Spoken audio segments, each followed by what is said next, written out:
The Uyghurs are a Turkish Muslim minority native to a northwest autonomous region of China called Xinjiang. In this region, the Chinese have charged these groups with extremism and have sent them to internments or, quote, re-education camps. Some test that the Chinese seek control over the Xinjiang region for its natural resources and energy, such as coal, oil, or gas, while others claim that the Chinese aim to eradicate terrorism in the area.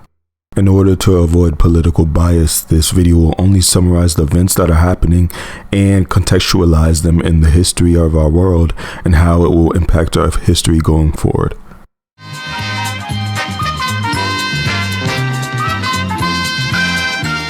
In order to contextualize these events, we first have to go back to the early 30s, where the Xinjiang region was independent from China for two occasions.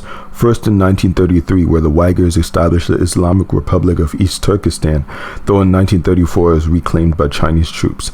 In 1944, however, the Soviet Union backed its own creation of another Turkestani state called the East Turkestan Republic in this region, though they later backstabbed them when China took on communism in 1949, and the Soviet Union helped China reclaim the region. In the late 50s, China encouraged the migration of the Han Chinese majority into the Uyghur region, dropping Uyghur demographics from 82% in 1945 to 46% in 2008. The Han Chinese dominated the higher paying jobs, keeping Uyghurs in an agricultural society until in 2009 when riots broke out between the groups, killing almost 200. As a result, the Chinese forced a police state upon the Xinjiang region, painting the Uyghurs as an extremist threat, with de-extremification policies banning Muslim traditions such as beards and burqas. In order to further contextualize these events, I've included some reports and interviews of the Uyghur region and the situation currently going on. China used to deny that these places exist. But now we're being given a tour. The message? These are schools, not prisons. 他们受到一定的极端思想感染以后，为了就是把自己思想里面的极端思想的感染程度去除。 But the more we ask, have you been convicted of a crime? 我没有犯罪，我就是犯了错。 How often are you able to pray here? 国家法律规定学校公共场所，公共场所不能从事宗教活动。 The more evidence we try to gather of our own, the more questions there are. They don't want to come, then what happens? 这个我没碰见过，但是我们会积极引导他。 It isn't a place where people have to come, obey the rules, stay until you allow them to leave. Sound more like a prison, even if it's a prison in which you can do some art. 你指的监狱是这个地方，你觉得这监狱有画画的监狱吗？我不知道你说的监狱是什么样的监狱，这我们这儿确确实实就是一个培训中心。 I think a definition of a prison isn't about what happens inside. It's 这个 whether 画画 you, 只是他的一部分， it's whether you can leave. Or 这 not. 是他自己选择的一部分，但主要还是通过学习国语、学习法律、学技能，通过这个来完成。 Additionally, these internment camps have faced accusations of brainwashing and torture methods used on the citizens.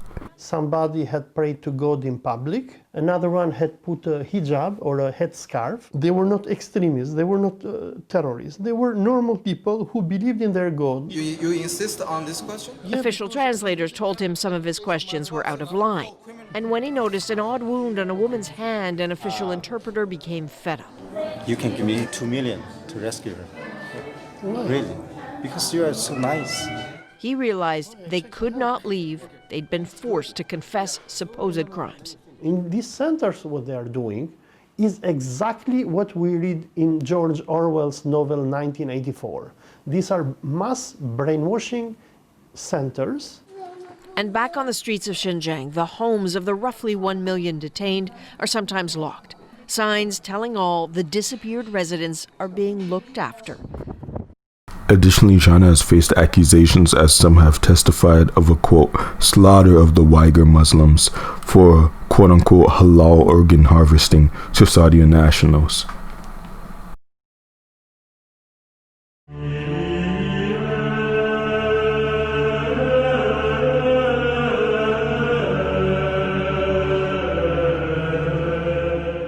As these reports seemed founded on accusations, I decided to look for these quote leaked documents myself. This document outlaws extreme speech and extreme behavior and other forms of extreme activity that is deemed by the Xinjiang quote autonomous republic. It includes rejecting quote public goods and services such as radio and television. It dissuades the expansion of the halal concept, and it dissuades quote religious fanaticism with abnormal beards and names and masked robes or quote extreme signs. It also criminalizes homeschooling. Children which do not receive national education are considered to hinder the implementation of the entire system itself. Quote, resisting the enjoyment of national policies is against the law, and publishing, printing, distributing, selling, and etc. of audio and video with quote extreme content is outlawed. One could see that this is a suppression of all the freedoms that we have here in the West, such as freedom of press, freedom of speech, and freedom of religion.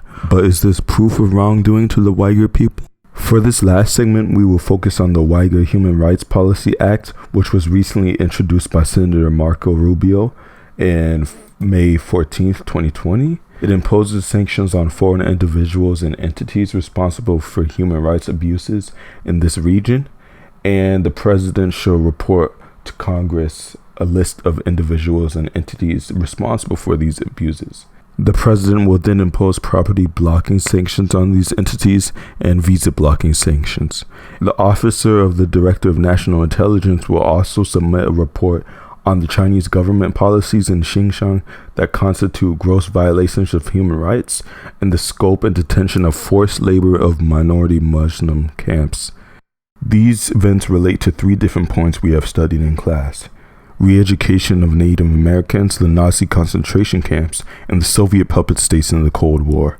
The re-education of the Native Americans aimed to erase the culture and dignity of the Native Americans in an attempt to assimilate the Native Americans into the early white American society, which can be compared to the Han Chinese trying to assimilate the Uyghurs into their culture.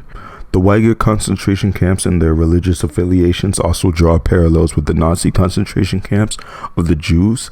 The Soviet puppet states of the Cold War also dealt a hand in this situation, as the Muslim Uyghurs were initially helped by the Soviet Union to create their own East Turkestani Republic, as mentioned earlier, but the Soviet Union eventually backstabbed them when China took on communism, and it was reclaimed by Chinese and Soviet force.